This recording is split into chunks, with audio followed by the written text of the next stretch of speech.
ধেয়ে এলো মার্কিন বোমারু বিমানের বিধ্বংসী আঘাত। জানা গেছে, দক্ষিণ ইরানের কৌশলগতভাবে অত্যন্ত গুরুত্বপূর্ণ সামরিক ঘাঁটিগুলোতে আকস্মিক ও ভয়াবহ বিমান হামলা চালিয়েছে মার্কিন সামরিক বাহিনী। ওয়াশিংটন দাবি করছে এটি ছিল তাদের আত্মরক্ষার স্বার্থে নেওয়া একটি চরম পদক্ষেপ। কিন্তু বিশ্লেষকদের মতে এই হামলা চলমান ভঙ্গুর যুদ্ধবিরতি এবং শান্তি আলোচনাকে এক মুহূর্তের মধ্যে ধূলিসাৎ করে দিতে পারে। একদিকে টেবিলে চলছে শান্তির সুতীব্র দর কষাকষি, অন্যদিকে রণক্ষেত্রে গর্জে উঠছে অত্যাধুনিক F-35 যুদ্ধবিমান।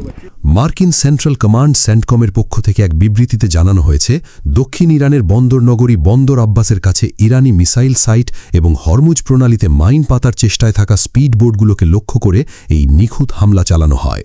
সেন্টকমের মুখপাত্র ক্যাপ্টেন টিম হকিংস দাবি করেছেন, চলমান যুদ্ধবিরতির পরেও নিজেদের সেনাদের নিরাপত্তা নিশ্চিত করতে এই আক্রমণ ছাড়া মার্কিন বাহিনীর কাছে আর কোনো পথ খোলা ছিল না।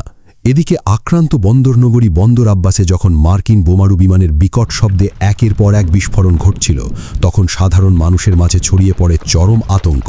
ইরানের রাষ্ট্রীয় গণমাধ্যম জানিয়েছে, স্থানীয় প্রশাসন ঘটনার পরপরই এক রহস্যময় এবং শক্তিশালী বিস্ফোরণের কারণ অনুসন্ধানে তদন্ত শুরু করেছে। সবচেয়ে নাটকীয় বিষয় হল, এই হামলা এমন এক সময় এলো যখন ওমানের মধ্যস্থতায় দুই চিরবৈরী দেশের মধ্যে একটি ঐতিহাসিক চুক্তির গুঞ্জন বাতাসে ভাসছিল। ইরানের পররাষ্ট্র মন্ত্রণালয়ের মুখপাত্র ইসমাইল বাঘাই গণমাধ্যমকে জানিয়েছিলেন, যুক্তরাষ্ট্রের সাথে আলোচনায় বেশ কিছুটা অগ্রগতি হয়েছে। তবে মার্কিন প্রেসিডেন্ট ডোনাল্ড ট্রাম্পের দ্রুত চুক্তি স্বাক্ষরের দাবিকে নাকচ করে দিয়ে তিনি স্পষ্ট ভাষায় বলেন, চুক্তি চূড়ান্ত হওয়ার কাছাকাছি পৌঁছলেও রাতারাতি কোনো অলৌকিক সমঝোতা বা চুক্তি স্বাক্ষর এখনই সম্ভব নয়। ঠিক এই উত্তপ্ত পরিস্থিতির মাঝেই ভারতের রাজধানী নয়াদিল্লি থেকে নিজেদের অবস্থান ব্যক্ত করেছেন মার্কিন পররাষ্ট্রমন্ত্রী মার্কো রুবিও। তিনি সাংবাদিকদের অত্যন্ত আত্মবিশ্বাসের সাথে জানান যে পারমাণবিক অস্ত্র এবং হরমুজ প্রণালী উন্মুক্ত করার বিষয়ে কাতারের প্রধানমন্ত্রীর উপস্থিতিতে একটি গুরুত্বপূর্ণ বৈঠক চলছে।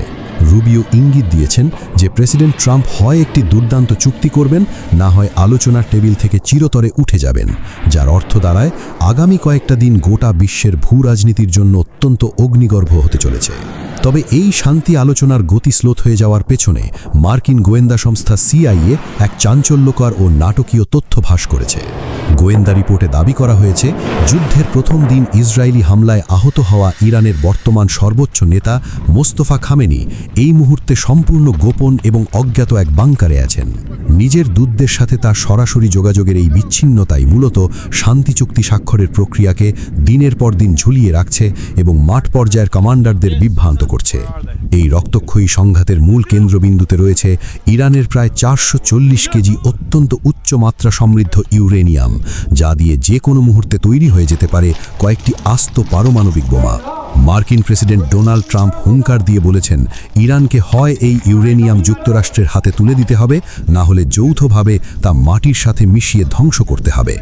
28 ফেব্রুয়ারি ইসরায়েল ও যুক্তরাষ্ট্রের যৌথ হামলার পর থেকে বন্ধ থাকা হরমুজ প্রণালী এবং বিশ্বজুড়ে জ্বালানি তেলের বাজারে যে আগুন লেগেছে তা নিভানোর এই শেষ চেষ্টাও এখন অনিশ্চয়তার মুখে।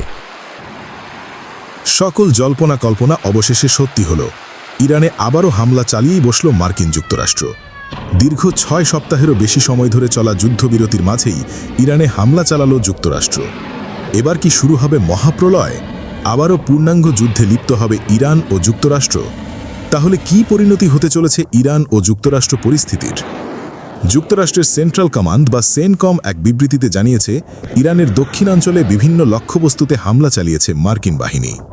সেনকম জানায়, ইরানের ক্ষেপণাস্ত্র ঘাঁটি এবং সমুদ্রপথে মাইন পুঁতে রাখার চেষ্টায় লিপ্ত স্পিড বোটগুলোকে লক্ষ্য করে এই হামলা চালানো হয়েছে। ব্রিটিশ সংবাদ মাধ্যম BBC জানিয়েছে এই খবর।